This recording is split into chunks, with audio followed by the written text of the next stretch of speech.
Si mes prédictions sont justes, à la fin de cette vidéo, vous pourrez être en mesure de jouer à ce jeu. Salut YouTube, on se retrouve pour un nouveau C'est plié, le format dans lequel je parle de jeux de pli, des fausses escalades, et dans lequel, je rappelle rapidement, c'est un format irrégulier, et en général je vous présente le pitch du jeu, puis je vous détaille un peu les règles avant de donner mon avis sur le jeu. Cette fois-ci, on va parler de Seven Prophecies, un jeu que j'aime bien, un jeu de Hinata Horiguchi, qui est édité dans cette version-là en 2024 par New Mill Industries.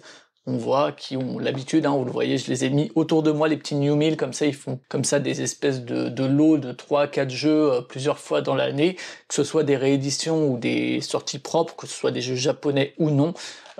Seven Prophecies, c'est un jeu japonais, c'est un jeu qui date à la base de 2017, on reviendra un peu sur les changements qu'il y a eu entre la version de 2017 et la version de New Mill. Comme d'habitude, le format donc c'est plié, j'espère que ça vous plaît, n'hésitez pas à passer dans les commentaires, comme d'habitude n'hésitez pas à lâcher le petit pouce qui va bien, à passer dans les commentaires, à partager la vidéo. Il y a également un Buy Me a Coffee si jamais vous avez de l'argent et que vous voulez soutenir la chaîne à partir de 1€.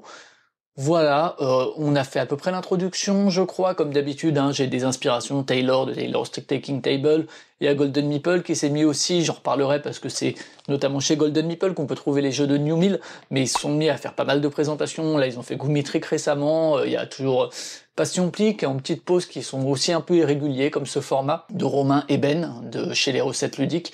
Donc il y a comme ça plusieurs petites chaînes Trick Talkers, je les ai cités dans le premier C'est plié au niveau des inspirations, allez voir tout ça. Donc on va s'y mettre et comme d'habitude, on va commencer par le pitch.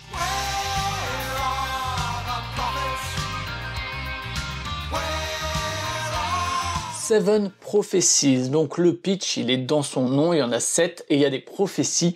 Seven Prophecies, c'est un jeu de pli à suivi obligatoire, donc on va jouer, c'est à 3 ou 4 uniquement, ça dure une trentaine de minutes par là à peu près, ça va dépendre des parties, mais entre 20 et 40 minutes. Et donc c'est de Hinata Horiguchi et c'est édité dans cette version par New Mill, je l'ai dit en introduction, je le répète dans le pitch. Son idée, donc c'est du jeu de pli à suivi obligatoire, donc il va falloir suivre à la couleur, si possible, il n'y a pas d'atout, la carte la plus haute à la couleur est maîtresse, et voilà, là on va commencer à rentrer dans les twists, donc je l'ai dit, il n'y a pas d'atout, ce qui n'est pas un twist en soi. Je reviendrai sur les différences qu'il y a un peu avec la version de 2017, moi je vais vous parler surtout de la version de 2024 qui est la plus accessible, même si elle n'est pas forcément hyper facile à trouver. Seven Prophecies, parce qu'on va faire des prophéties. Le premier twist, c'est que on va en faire 7, alors ça c'est pas le twist qu'on va en faire 7, c'est dans le titre. Non, le premier twist, c'est que, en général, dans beaucoup de jeux de plis, on fait des paris sur le nombre de plis qu'on va réaliser, et qu'on va gagner, et en général, il y a une récompense quand on arrive à rencontrer son pari, à réaliser son pari, ça donne des points. Et parfois il y a des points en plus avec les plis qu'on gagne, etc. Ici non, vous n'allez pas parier sur le pli que vous allez remporter, même si peut-être un petit peu, mais vous allez parier sur les plis où vous pensez être premier, deuxième, troisième ou quatrième si vous jouez à 4. Si vous jouez à 3, vous pariez si vous êtes premier, deuxième ou troisième. Et ça vous allez le faire avec 7 cubes, d'où le 7 du titre qui en anglais veut dire 7. Et les prophéties c'est justement pour comment est-ce que vous allez prédire que vous allez être premier, deuxième, troisième, quatrième dans le pli. Et on va faire ça de manière secrète, je vous montrerai un peu sur les explications. On fait ces petits paris de manière secrète, on les révèle, on place les petits cubes selon les prédictions qu'on a fait, et on fait des plis. Et à chaque fois qu'on réalise son pari, on va placer son cube sur la carte qui nous a permis de réaliser le pari. C'est une course, si on arrive à se débarrasser de tous ces cubes, on gagne des points. Si on est le premier ou la première à se débarrasser de tous ces cubes, on gagne des points. Plus on s'en débarrasse tôt, plus on gagne de points. Il y aura maximum 10 plis. Si personne n'a réussi à se débarrasser au bout de tous ces plis, au bout de tous ces cubes, au bout de 10 plis, on regarde à qui il en reste le moins. Il y a une petite deuxième place. Là aussi, le scoring a un peu évolué entre 2017 et 2024. Je vous expliquerai un petit peu tout ça dans la vie, un petit peu. Donc ça, c'est le twist principal. C'est on parie sur la position qu'on va avoir dans chaque pli. Je parle de position parce que, comme d'autres jeux du genre, ça va pas être des plis où quand on va faire le pli, on va récupérer le pli face cachée chez soi. Non, on va faire un petit tableau que vous verrez là encore une fois dans les règles, et à chaque fin de pli, on va classer les cartes. Le deuxième twist du jeu, le premier twist, c'est on parie sur combien de fois on pense être premier, deuxième, troisième, quatrième. Deuxième twist, non des moindres, qui est assez déroutant pour les habitués du jeu de pli, c'est que c'est pas la personne qui mène qui va demander la couleur. La couleur, elle va être demandée par le jeu. En fait, en début de partie, là aussi vous le verrez un peu plus en détail dans les règles, on va étaler des cartes futures qui vont être des différentes couleurs du jeu, et selon la carte qui est en haut, première manche, il y a une carte qui nous dit, ben là il faut jouer bleu, deuxième carte, elle est rouge, et ben il va falloir jouer rouge. Donc c'est les deux twists principaux, hein, cette histoire de couleur imposée par le jeu et de pari, qui est pas le pari sur le nombre de plis qu'on va faire, mais sur les positions qu'on va avoir. Je crois que j'ai fait à peu près le tour des twists, du pitch du jeu, on joue jusqu'à un certain nombre de points ou un certain nombre de manches, et puis voilà, la personne qui a le plus de points remporte la partie. Je vous propose qu'on rentre en détail dans les règles, on revient après un peu pour mon opinion sur le jeu, mon avis sur le jeu. Je vous laisse avec un peu plus de précision sur les règles.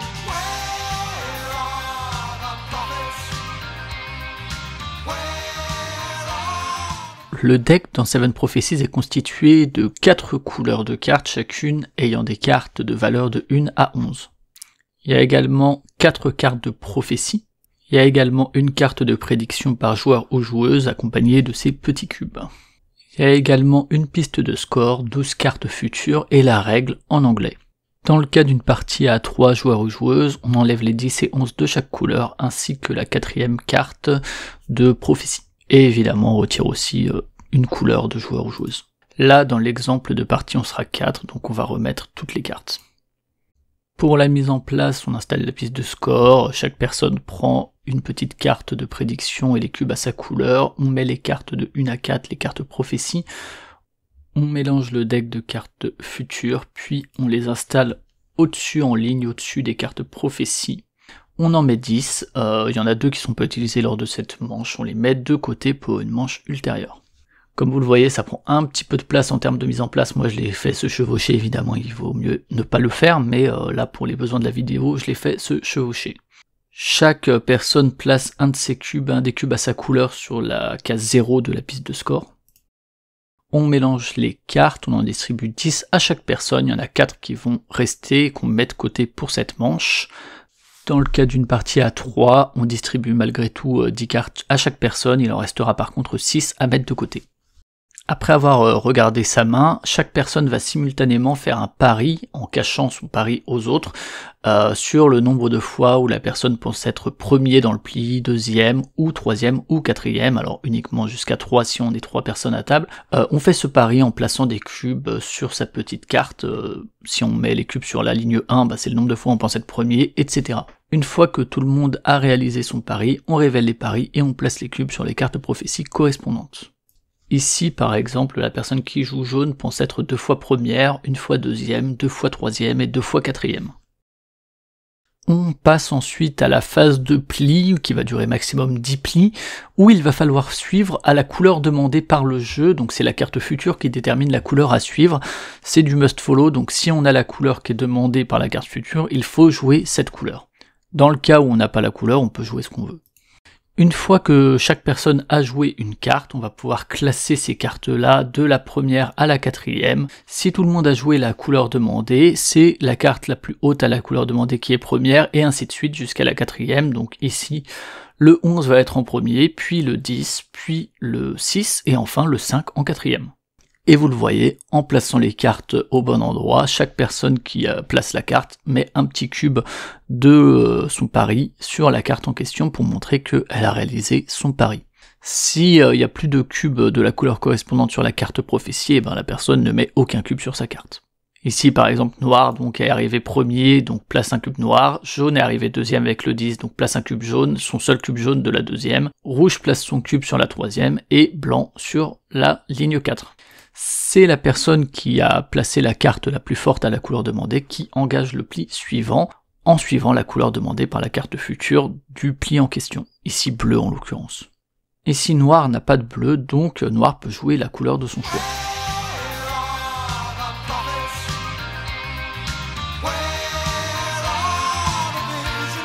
Dans le cas où une personne n'a pas pu jouer la couleur demandée, forcément elle est vers le bas de la hiérarchie, on met d'abord en premier, deuxième, troisième, etc. la couleur demandée, donc par ordre des valeurs, et les couleurs qui ont été jouées sans pouvoir suivre sont forcément plutôt en bas de la hiérarchie.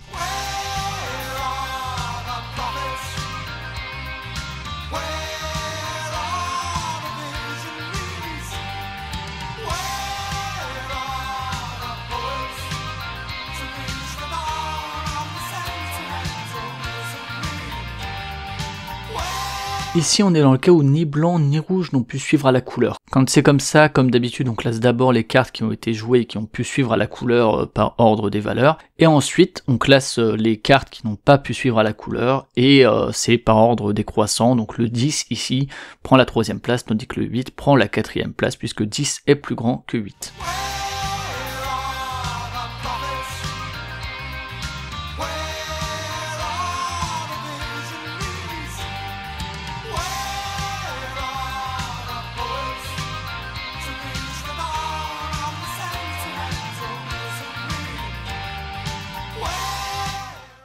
Ici, comme précédemment, il y a 2 personnes, donc ici noirs et blancs, qui n'ont pas pu suivre à la couleur demandée. Donc on classe d'abord les cartes qui ont pu suivre à la couleur demandée, donc les cartes bleues. Et par contre, on a une égalité puisque les 2 personnes ont joué un 4. Dans le cas de valeur égale, c'est toujours la carte jouée plus tard qui est plus forte. Donc ici, c'est plutôt le 4 vert qui est plus fort que le 4 beige et qui prend donc la 3e place. La partie peut s'achever de 2 manières, soit quand les 10 plis ont été joués, auquel cas c'est la personne qui a placé le plus de ses cubes qui va gagner 1 point, ou les personnes en cas d'égalité. Mais la partie peut finir un peu plus tôt si une personne a réussi à placer tous ses cubes, et dans ce cas-là, le score qu'elle va marquer va dépendre de quand est-ce qu'elle a réussi à placer tous ses cubes. Si la personne a réussi en 7 plis à placer tous ses cubes, donc a fait un sans faute, cette personne-là gagne 5 points. Si c'est au 8e pli que la personne a placé tous ses cubes, ça permet de gagner 3 points. Si c'est au 9e pli que la personne a placé tous ses cubes, alors on gagne 2 points. Et donc si c'est au 10e pli, eh ben c'est un seul point pour toutes les personnes qui ont placé tous leurs cubes, ou pour toutes les personnes qui ont le moins de cubes restants sur les cartes prophéties, qui ont réussi à placer le plus de cubes. En cas d'égalité, toutes les personnes concernées gagnent le nombre de points. Donc si 2 personnes ont gagné au 7e pli, ça fait 5 points chacune. Il y a également des points gagnés pour la personne à qui il reste le moins de cubes en 2e, donc il y a les personnes qui sont débarrassées de tous leurs cubes qui gagnent les points en question, et la personne à qui il reste le moins de cubes parmi les personnes restantes gagne également 1 point, sauf si c'est fini au 10e pli, auquel cas il n'y a pas de 2e place.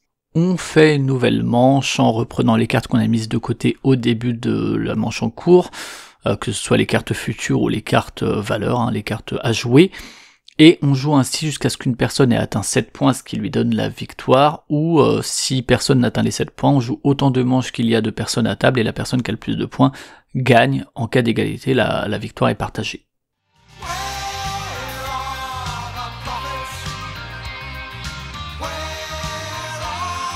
Voilà, normalement, je l'avais prédit en tout début de vidéo, mais normalement maintenant vous savez jouer à Seven Prophecies, c'est pas un jeu très compliqué dans ses concepts. Maintenant on va revenir un peu sur mon opinion. D'abord le point comme d'habitude matériel, il y a la règle en anglais, je l'ai dit dans le truc, il y a des petits cubes, et les cartes sont de qualité correcte, etc. Je m'attarde pas trop dessus. Ça c'est les petites cartes qui permettent de faire les paris, qui sont donc recto ou verso selon qu'on joue à 3 ou à 4. Les cartes sont du double index, il y a des cartes futures, je reviendrai dessus aussi, ça fait partie des différences. Mais voilà, les cartes, alors les cartes, vous voyez, il y a le double index, il y a bien dans les 4 coins la valeur, il y a le petit symbole qui rappelle la couleur. Tous sont pas le plus lisible qui soit. Moi personnellement je tiens mes cartes comme un gaucher, et voilà, par exemple sur cette couleur là c'est beaucoup plus lisible puisque c'est blanc sur fond plus sombre, là où effectivement sur un fond plus clair comme ça, en haut à droite ou en haut à gauche on le voit un petit peu moins. Mais bon, ça reste du détail, c'est toujours bien qu'il y ait le double index, les cartes sont de qualité correcte. Je sleeve pas mes jeux, donc je sais pas si ça rentre sleevé, je pense que oui honnêtement quand je regarde comme ça, parce qu'il y a 2 petits compartiments. Alors il faut mettre les cubes, mais du coup peut-être qu'on peut quand même les mettre si elles sont sleevées. Moi je les sleeve pas, mais voilà. Donc voilà pour le matériel. Juste un dernier point sur le matériel, il y a les petits cubes qui sont là. S'il y a aussi pour tenir le score, que c'est pas forcément ce que je préfère, mais ça permet de le faire avec des cartes plutôt que de le faire parfois avec des trucs en plus, du matériel supplémentaire. Alors on pourrait le faire aussi avec un papier et un crayon, mais donc ça se passe avec ces 2 cartes là qu'on superpose comme ça et sur lesquelles on met des cubes. Faut pas trop y toucher, des fois ça a tendance à gigoter un peu quand on déplace les cubes. Ça reste une solution que je trouve plutôt correcte pour tenir dans une petite boîte, etc. Ça ne me dérange pas plus que ça. Par contre, ça ne me dérange pas non plus, mais il faut en avoir conscience. C'est un jeu, vous l'avez vu dans l'explication, où j'ai dû un peu bidouiller pour tenir dans le cadre et tout, mais c'est un jeu qui prend quand même pas mal de place pour un jeu du genre, puisque vous allez étaler les 10 cartes futures et faire tout le tableau et tout. C'est pas un jeu de pli que vous pouvez jouer sur un coin de table comme ça peut être le cas pour certains jeux de pli, que ce soit chez New Mill ou pas.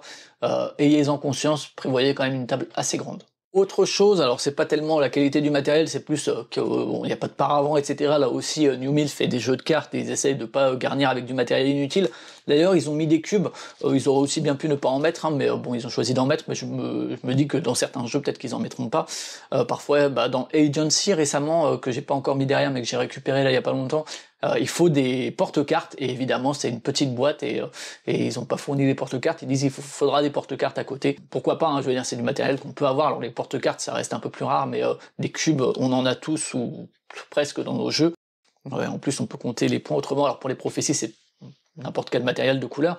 Par contre, je disais donc les paravents parce que, vous l'avez vu dans l'explication, mais comme on fait nos petits paris simultanés sur le nombre de fois on pense être premier, deuxième, troisième, on est vraiment comme ça à cacher, c'est pas forcément le plus pratique. Là encore, ça demande un peu d'espace. Honnêtement, nous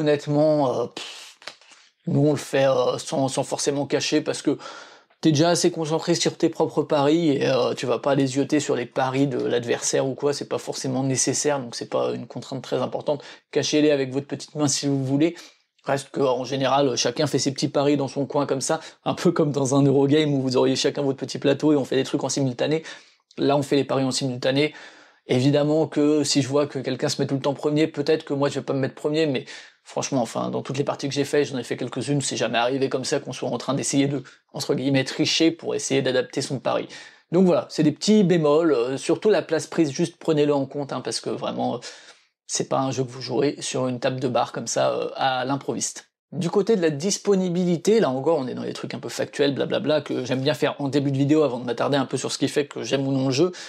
C'est pas facile à obtenir, c'est pas disponible en français, c'est pas chez Philibert, c'était un moment chez Golden Meeple, là c'est en rupture au moment où j'enregistre la vidéo, peut-être qu'ils en rentreront à nouveau, je sais pas, parce que je sais que chez New Mill il y a certains titres qui ont plus ou moins de succès, et qui du coup parfois ressortent, il y en a d'autres qui ressortent pas parce que voilà, un seul print, ils pensent que c'est suffisant. Celui-là, je sais pas ce qu'il en sera. Pour l'instant, il est disponible sur le site de New Mill Industries, donc sur le site de l'éditeur. Peut-être d'occasion aussi, mais honnêtement, c'est pas des jeux qui sont non plus très faciles à trouver en occasion, par exemple sur Ocaseo. Donc sur le site de l'éditeur, sachez juste que ben voilà, comme c'est importé des États-Unis, si vous le prenez sur le site de l'éditeur, vous aurez les taxes, plus l'import, etc. Ça fait évidemment un jeu un peu cher pour un jeu de cartes. Faut penser que vous allez en avoir pour minimum 30-40 euros pour un petit jeu de cartes. Donc ça peut être un frein, je le comprends, hein, voilà. On n'a pas forcément envie de mettre tout ce prix-là dans un jeu de cartes. Pour l'instant, à l'heure où j'enregistre la vidéo, c'est, à mon sens, le moyen le plus simple de se procurer, c'est chez New Mill directement. Peut-être Golden Meeple va en importer quand ils en importent. Ils font pas une marge de ouf dessus, donc voilà, vous pouvez aussi les soutenir en achetant les trucs qu'ils importent, parce qu'ils facilitent la mise à disposition de ces jeux-là pour nous. Je vais rester dans le factuel entre guillemets, et pas l'aspect plus critique. C'est quand même un jeu facile à émuler, il faut le savoir. Si jamais vous voulez pas mettre je ne sais combien dans le jeu, et que vous voulez quand même l'essayer, c'est des cartes qui vont de 1 à une dizaine, je vérifie dans le livret de règles, je reviens vers vous. C'est donc, disais-je, hein, j'ai pris le petit livret de règles, des cartes qui vont de 1 à 11 en 4 couleurs. Donc bah, c'est un jeu de cartes en fait, hein. Vous avez n'importe quel jeu de cartes, c'est bon. Il y a les cartes prophéties, là, les cartes 1, 2, 3, 4, où vous pouvez, sur lesquelles vous allez parier et placer vos cubes. Bah prenez des bouts de papier, écrivez 1, 2, 3, 4 dessus, hein, c'est pas bien compliqué, hein. Vous voyez la mise en place dans ces cartes-là. Là. Vous voyez la mise en place que j'ai fait dans la partie règles, bah vous faites des petits papiers 1, 2, 3, 4, c'est pas gênant. Pareil hein, pour ce qui est des paris. Bah ça c'est émulable extrêmement facilement, vous prenez un petit papier, et je le disais, hein, vous faites ça avec des cubes, bah en fait prenez n'importe quel matériel qui soit à votre couleur, il vous faudra 8 cubes, enfin 8 éléments, 1 pour le score, 7 pour les paris, puisque vous allez faire 7 paris, et idem hein, pour la piste de score, ça c'est facile à émuler. Le seul truc qu'il va falloir faire, peut-être pas bidouiller, mais en tout cas prendre en compte, et que c'est pas forcément évident quand on voit le jeu de base, c'est les cartes futures en fait.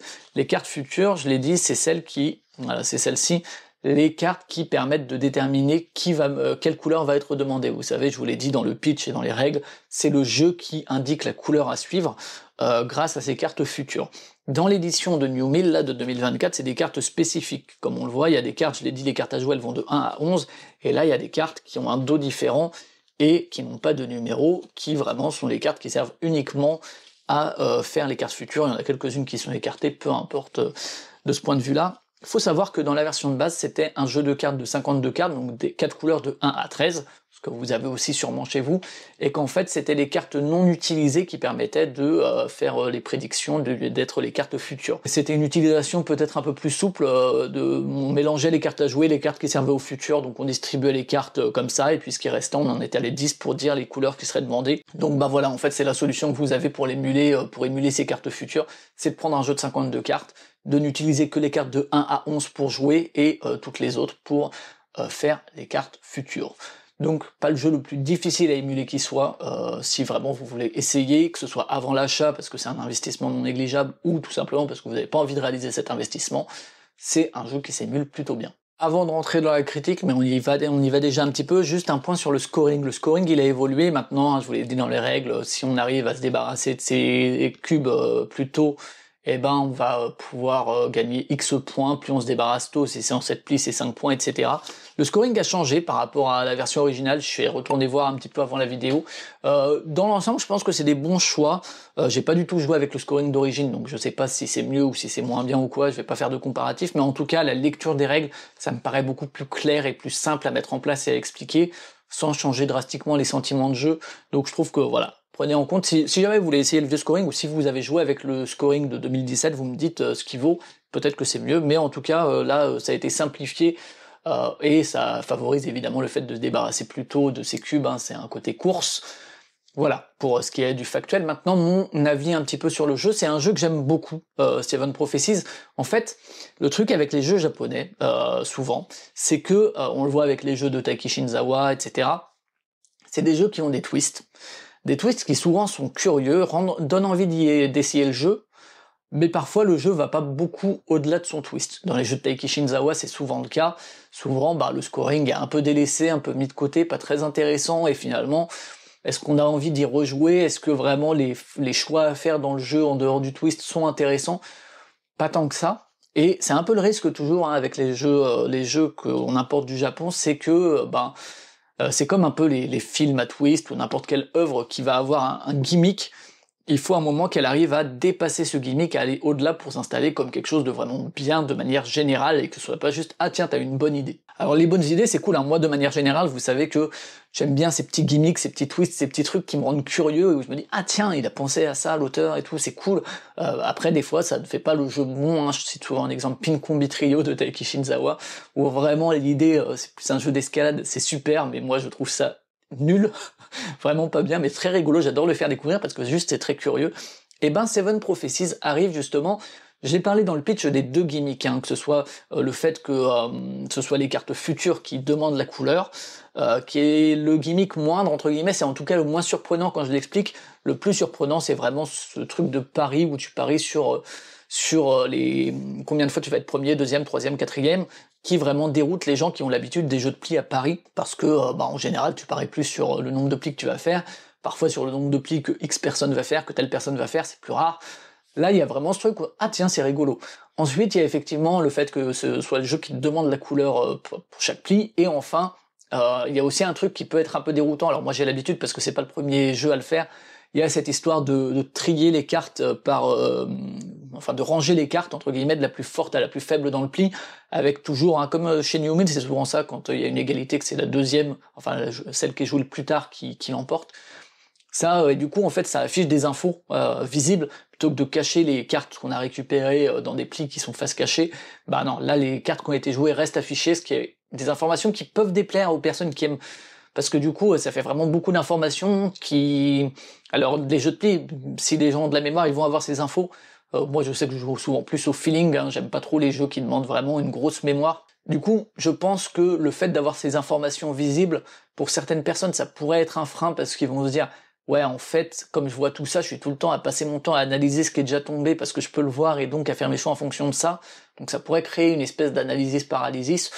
Moi je vous avoue que ça m'a pas du tout dérangé dans les parties que j'ai fait, et que je regarde pas du tout ce qui est tombé. Parfois je prends une info ici ou là, mais sans prendre toutes les infos, d'autant que il y a toujours quelques cartes qui sont écartées en début de partie. Je comprends que ça puisse déranger, il y a d'autres personnes au contraire qui vont aimer ça, le fait qu'il y ait ces informations très visibles et que du coup on puisse vraiment se baser dessus sans faire appel à la mémoire, sans avoir à retenir ce qui a été joué.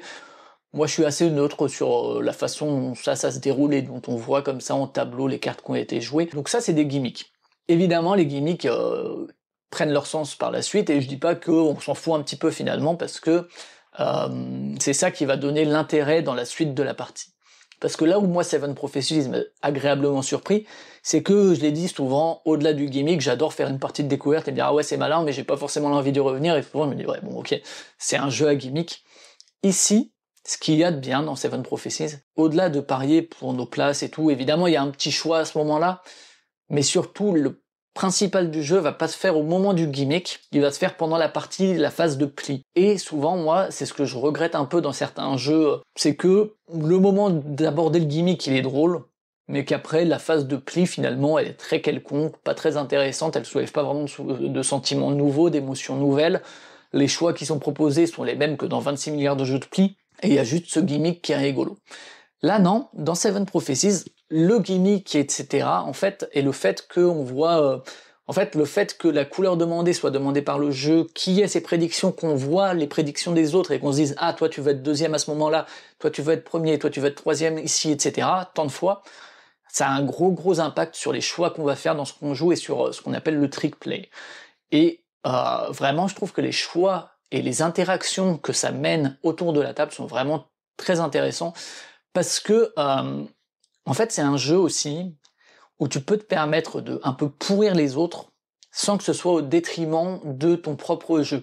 Il y a beaucoup de jeux, que ce soit des jeux de pli ou pas, notamment des jeux plus euros, etc., qui offrent un peu d'interaction, mais où si tu vas contre-drafter, ou si tu vas faire de l'interaction négative envers quelqu'un, ça va être au détriment de ta propre partie, et donc il faut que tu choisisses entre je joue pour moi ou je joue contre les autres. La plupart des jeux valorisant plutôt le fait de jouer pour soi. Là, dans celui-là, dans Seven Prophecies, un peu comme dans un Veil of Eternity par exemple, il y a un vrai intérêt à jouer contre les autres, parce que c'est pas forcément au détriment du fait de jouer pour soi.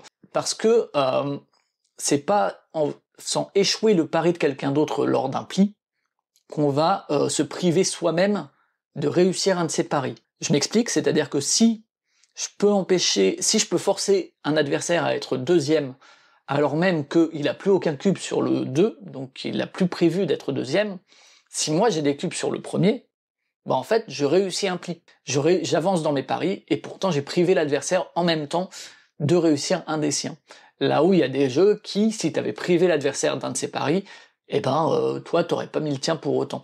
Là tu peux comme ça un peu jongler entre tout ça, et ça donne aussi des interactions verbales rigolotes et des moments assez intéressants en termes de jeu, où comme tu vois ce que les gens essayent de voir, tu vois que la personne a joué un 4 et tout, et tu te dis, ah là t'espérais pas gagner ce pli avec un 4, t'avais prévu dans tes prévisions d'être premier, etc., que ce soit pas avec un 4, t'avais plutôt prévu que ce soit avec telle ou telle valeur. Des valeurs plus hautes, là, en jouant ton 4, tu espérais peut-être être troisième ou quatrième, que sais-je. Et donc toi tu peux jouer un peu en contrant ça. À un moment ça va le perturber dans ses prévisions et dans la manière dont il avait prévu de jouer. Vraiment je trouve que c'est très fréquent dans une manche de retrouver ces espèces de petits dilemmes et ces petites interactions là. Jouer pas en automatique, il y a beaucoup de jeux de plis comme ça où tu joues un peu en automatique et voilà, et t'essayes de remporter tes plis machin. Là vraiment il y a plein de petits paramètres, alors qu'ils mènent jamais à de l'analysis paralysis, mais qui te font faire des choix. Je suis pas en automatique, j'ai vraiment des petites décisions à prendre qui ont de l'impact sur mon jeu, sur le jeu des adversaires, et je trouve ça assez réussi dans Seven Prophecies. Et encore une fois, je parlais des gimmicks, ces interactions, cette façon de jouer, cette façon de penser, cette façon d'avoir des décisions et des espaces de choix intéressants, c'est du fait, en fait c'est les gimmicks qui le permettent, hein. Je dis pas que les gimmicks sont inutiles dans le jeu de pli, je dis juste que souvent ils ont très peu d'impact dans la façon dont on joue au jeu de pli après. Alors que là, si c'est intéressant comme ça, c'est parce que il y a eu ces paris-là à différents endroits, et que c'est pas juste gagner ou perdre le pli. Il y a également ce tableau qu'on voit et qu'on se dit ah donc là ce classement, ce rangement des cartes de la plus forte à la plus faible. Voilà, il y a tout ça en fait qui a un impact et qui mène à cette prise de décision et à ces choix-là. Donc le gimmick n'est pas inutile, n'est pas là pour faire beau. Il mène vraiment à des sentiments de jeu, et ça c'est ce que j'aime bien dans les jeux. Ces cartes futures là, elles sont assez importantes aussi parce qu'elles donnent une visibilité sur les couleurs qui seront demandées au fil de la partie. Alors évidemment on va vous parler peut-être de variabilité, etc., du fait que les parties ne vont pas forcément se ressembler, évidemment, hein. une partie où il va y avoir 3 fois de suite la même couleur demandée, ou au contraire où ça va être très très varié, ça va pas être la même physionomie de partie, la même dynamique de jeu, c'est assez accessoire comme variabilité, hein. Mais là où c'est intéressant, c'est qu'en fait ça donne des informations sur qu'est-ce qui va se passer à court, moyen et long terme. Et pourquoi c'est important? Parce que, et c'est lié évidemment à l'histoire des prophéties et du scoring et compagnie, c'est parce que quand je vois les cartes qui vont être à tel ou tel moment, dans mon jeu, au-delà des choix dont je parlais, au-delà de ces choix-là, les choix des cartes qu'on va jouer aussi, notamment quand on ne peut pas suivre la couleur, ça va dépendre aussi parfois justement des couleurs dont on va voir qu'elles vont. Ça veut rien dire ce que j'ai dit, mais nos choix ils vont dépendre des couleurs qui vont venir. Donc si je dois pisser, hein, comme on dit, jouer une carte qui n'est pas la couleur demandée, peut-être que je vais réfléchir par rapport au prochain pli ou au pli qui arrive dans 3-4 trucs, ou comme ça je peux peut-être me faire une coupe, et justement si je me fais une coupe, je pourrais pas jouer à la couleur, donc je pourrais pas remporter le pli. Donc comme moi je veux être plusieurs fois quatrième, ça pourrait être une bonne option. Ce genre de choses qui est, là encore une fois, jamais paralysant. C'est juste assez naturel de regarder ces trucs, de se dire ah ok dans 3 tours on va jouer bleu, moi là j'ai fait mes paris de premier, donc il faudrait que j'arrive à me débarrasser de mes bleus, comme ça je suis sûr de pas être premier, des trucs comme ça, des pensées qui viennent de mon côté en tout cas assez naturellement, mais qui mènent vraiment à des choix quand on choisit une carte qu'on va jouer. Parce que dans l'absolu, si je peux pas suivre la couleur, je pourrais jouer du bleu ou n'importe quelle autre couleur qui n'est pas la couleur demandée, mais du coup, je choisis pertinemment et de manière consciente de jouer du bleu parce que ça a un impact sur la suite du jeu. Donc mine de rien, cette espèce de gimmick, au-delà, là encore une fois, d'être un peu surprenant, contre-intuitif pour les personnes qui ont l'habitude de c'est moi qui joue en premier, c'est moi qui décide de la couleur demandée. Non, il y a vraiment un impact sur la manière dont on fait ses choix. C'est encore une fois pas des gros trucs, hein. C'est pas des trucs qui vont demander de l'analyse folle, mais par contre c'est des vrais petits choix que moi j'aime bien avoir dans les jeux de société, dans les jeux de cartes ou pas. Vraiment, c'est un gimmick qui va avoir un impact comme ça sur mes décisions. Inversement, je parlais des dynamiques, si jamais on voit que va y avoir, enfin, pas forcément les mêmes couleurs, mais en tout cas, le fait de voir comme ça plusieurs couleurs demandées qui vont se suivre, on peut un peu se dire, ok, là, il va y avoir cette couleur, puis celle-ci, là, je vais mettre ici, là, je vais mettre là, etc. Et on peut commencer à envisager à plus court terme, pour le coup, de se dire, ok, donc là, je joue ça, comme ça, là, c'est moi qui vais mener, et ensuite, pour cette couleur-là, je vais pouvoir à nouveau mener, j'ai cette couleur, je pourrais être maître, en plus, ça s'est tombé, donc machin, ou inversement, là, je suis maître, donc c'est moi qui vais mener au prochain. Je suis maître, admettons, j'ai le 11 bleu, donc j'ai la carte maîtresse bleue, et je sais que juste après, ça va être, par exemple, beige, là, qui va être demandé. Je sais que je suis maître, je sais qu'après c'est ça, je sais qu'il me faut encore être une fois premier, une fois troisième, quatrième, et là, je vais essayer d'être maître précisément, parce que derrière, là, je sais que j'ai plus de beige, parce que je me suis fait une coupe plus tôt, et que comme ça, comme j'ai plus de beige, je ne pourrai pas suivre à la couleur. Alors certes, je vais mener quand même, en mettant une autre couleur que beige, donc je suis pas entièrement maître, hein, évidemment, de qu'est-ce qui va se passer. Évidemment, l'ordre du tour a de l'importance, hein, puisque si on engage, on est un peu plus à la merci des autres qui vont se placer par rapport à nous, plutôt que si on est en dernier, on peut un peu s'adapter à ce niveau-là. Mais il y a vraiment le côté où on peut se dire, ouais, pouvoir essayer d'enchaîner un peu les bons coups comme ça, en se disant, il y a ça, puis ça, puis ça, donc là, je pense que, selon ce que les autres jouent évidemment, je vais pouvoir me placer premier, puis troisième, puis quatrième. Alors évidemment, c'est pas forcément aussi précis que ça, mais en tout cas, on peut s'estimer des fourchettes. Alors des fois, ça rate parce que les autres, la façon dont ils jouent, ça fait que on n'a pas réussi nos prédictions. Et quand ça marche, c'est assez satisfaisant, mine de rien, parce que on s'est dit, ok, j'ai fait mon plan à court terme, et ça a marché. Évidemment, il y a le côté course, alors placer ces 7 cubes en 7 tours, c'est pas forcément facile, mais en tout cas, c'est d'autant plus satisfaisant, c'est récompensé en termes de points dans cette édition par 5 points, ce qui est quand même énorme, ouais, il y a un côté assez satisfaisant, et ouais, ce côté course, alors c'est plus anecdotique, je dirais, hein, ça rencontre le fait, enfin c'est la conséquence directe, mais ça donne un côté course que n'ont pas forcément beaucoup de jeux de plis souvent, c'est un nombre de plis fixe. C'est bien que là il y ait quand même un nombre de plis maximum, hein, pour éviter justement de traîner, de tirer trop en longueur, mais ça donne un côté course et un côté, une petite tension qu'il n'y a pas forcément dans tous les jeux de plis des jeux de plis qui font de la course comme ça. C'est Trick and Snipers que j'ai joué récemment, il faut atteindre les 2 points. Il y en a quelques-uns, hein, c'est pas le seul, mais en tout cas ça donne une dynamique intéressante qui se marie bien avec cette idée de pari et avec les dynamiques dont j'ai parlé. Et du coup, c'est vraiment ça que je retiens donc de Seven Prophecies, c'est le fait que toutes ces petites mécaniques, ces petits gimmicks, qui mine de rien, parfois ça fait un petit peu peur à l'explication, ce truc, notamment la phase de pari, parce qu'en fait, l'idée de parier, c'est déjà quelque chose qui peut exclure dans les jeux de pli. Il y a pas mal de monde qui a du mal parce que ça demande, comme toujours, d'estimer sa main, et c'est une mécanique qui peut faire un peu peur, parce que ça demande une certaine connaissance de ce qu'est une bonne main dans un jeu de pli, ou une main faible, etc. Un peu comme au poker par exemple, ou dans The Gang, c'est plus simple si on sait ce que c'est qu'une bonne main ou pas. Et dans les jeux de pli, pour jouer à un jeu de pli, on doit parier. Alors évidemment, parier, rater, séparer, ça permet d'apprendre tout ça. Hein. C'est normal. Ça reste que ça peut être une phase un peu difficile où on va d'abord échouer et se casser la figure pas mal de fois avant de pouvoir enfin un peu mieux jouer. Comme de base, les paris dans un jeu de pli, même quand c'est juste combien de fois je vais gagner un pli, donc être premier entre guillemets, c'est pas facile. Là, le fait de devoir estimer combien de fois on va être premier, deuxième, troisième et tout avec notre main, à l'explication, alors pour les gens qui ont l'habitude, au contraire, il y a un côté « ah tiens, c'est surprenant », mais pour les gens qui ont moins l'habitude, il y a un côté où, un peu comme dans des jeux d'enchères, mais qu'est-ce que tu veux que je mette ? J'ai aucune idée de ce que ma main va me permettre de faire. Et ça, mine de rien, à l'explication, ça peut être un peu intimidant, ça peut donner l'impression que Seven Prophecies, c'est un jeu un peu difficile, un peu hardcore, un peu pour experts du jeu de pli, pour des gens habitués, alors c'est quand même le cas. Mais ça reste un jeu assez simple. Je crois que j'en avais parlé dans Moi Éditeur, que celui-là je le ferai parce que je le trouve vraiment assez accessible. Il y a ce côté un peu intimidant. Par contre, un peu comme dans des règles de décrypto, quand t'expliques, t'es là, tu te dis qu'est-ce qu'on va faire, et tu commences à jouer, et tout se démêle, et on se rend compte que des cryptos c'est super simple. Mais il y avait cette explication, ces règles qui étaient insupportables.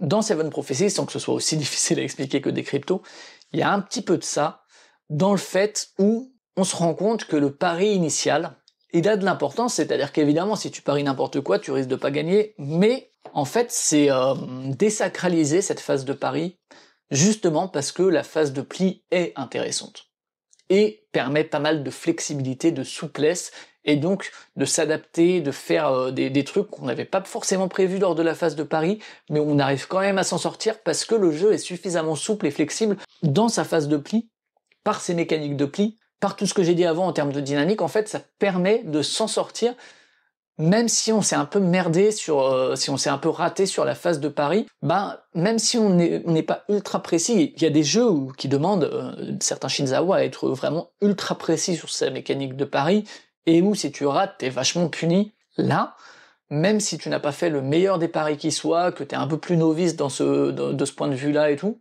en fait, le fait de pouvoir un peu pourrir les autres, d'avoir vraiment un impact sur tout ça, et c'est permis justement parce que c'est pas juste gagner des plis, c'est parce que tu peux parier sur être premier, deuxième, troisième, quatrième, et que des fois ça se joue à pas grand chose, être troisième ou quatrième, ou deuxième, troisième, ou premier et deuxième. Et donc c'est un jeu de plis assez flexible et qui justement, par sa partie, par son trick play, désacralise le côté intimidant du pari, qui vraiment, quand tu fais jouer à ça par contre à des gens qui n'ont pas l'habitude, vraiment le premier pari est quelque chose d'assez difficile, et faut vraiment accompagner les gens pour leur dire mets un peu au pif, répartis sinon de manière un peu équitable, et ça va à peu près bien se passer. Et on se rend compte que ça peut être le cas. Alors ça peut être vu comme un défaut par les gens qui aiment bien justement les jeux de pli un peu plus précis, ou vraiment qui vont récompenser la compétence de bien parier, qui peut-être seront frustrés du fait qu'on puisse leur pourrir leur pari parce que le jeu serait à leur sens trop flexible. Moi je trouve que c'est un très bon équilibre, et que justement c'est parce que le trick play est intéressant que cette phase de pari est pas forcément essentielle. Alors que pourtant, quand t'expliques le jeu, t'as l'impression que tout repose sur cette phase de pari d'être premier, deuxième, troisième, quatrième. J'ai à peu près fait le tour, je pense, de ce que je pensais du jeu. Moi, je trouve que c'est vraiment un jeu très réussi.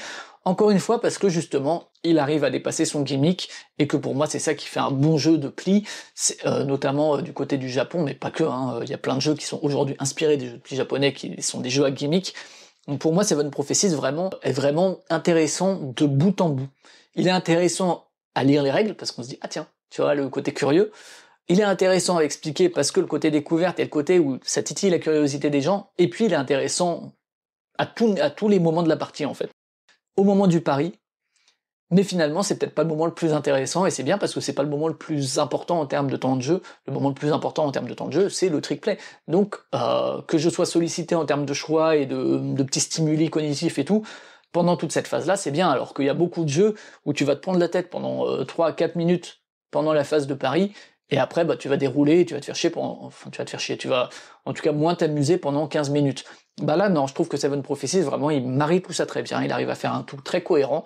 Donc, je vais lui mettre le petit, comment ça s'appelle? Le petit label, hein, le petit patch, c'est plié. Voilà. Il l'a eu lui aussi. Alors je suis assez généreux avec ces patchs, hein. Mais je pense que de ceux que j'ai parlé, alors il y a Yokai Septet qui est mieux quand même, hein, qui est vraiment plus fort pour moi. Mais je pense que je le préfère à Enemy Anemone, à Vivo évidemment. Est-ce que j'en ai fait un autre? Hollyhock, ouais, je pense que je préfère ça à Hollyhock, même si Hollyhock était cool aussi. Donc il a son petit label et je vous encourage vraiment à l'essayer. Je l'ai dit, hein, pour l'émuler, c'est pas trop compliqué. Vraiment, je trouve que c'est une belle réussite, que New Mill a très bien fait. De manière générale, New Mill fait rarement des jeux vraiment nuls. En tout cas, pour l'instant, j'en ai pas eu. Donc voilà. Seven Prophecies, j'ai fini avec ça. Je passe à la conclusion. Donc, merci d'avoir regardé cette vidéo. Normalement, comme je l'avais prévu au début, vous savez jouer à Seven Prophecies. Vous avez aussi mon avis dessus qui est donc plutôt positif. Je vous invite à laisser le petit pouce qui va bien, à essayer le jeu si vous en avez l'occasion. Comme dit, là pour l'instant, la manière que moi je vois de se le procurer, c'est chez New Mill directement. Peut-être chez Golden Meeple s'ils en restock. Donc le petit pouce, les petits commentaires qui vont bien, parlez-moi de vos jeux de pli préférés, là, les derniers que vous avez joués, et si vous avez des New Mill, dites-moi lesquels vous avez. Et puis voilà, il y a le petit Buy Me a Coffee que j'ai cité en introduction si vous voulez soutenir la chaîne à partir de 1€. Prenez soin de vous, jouez à des jeux de pli, à des jeux de cartes, mais jouez à n'importe quoi tant que ça vous apporte du plaisir, que les jeux soient bons ou pas. Prenez bien soin de vous. Ciao. You're the Oracle? Bingo. Not quite what you were expecting, right?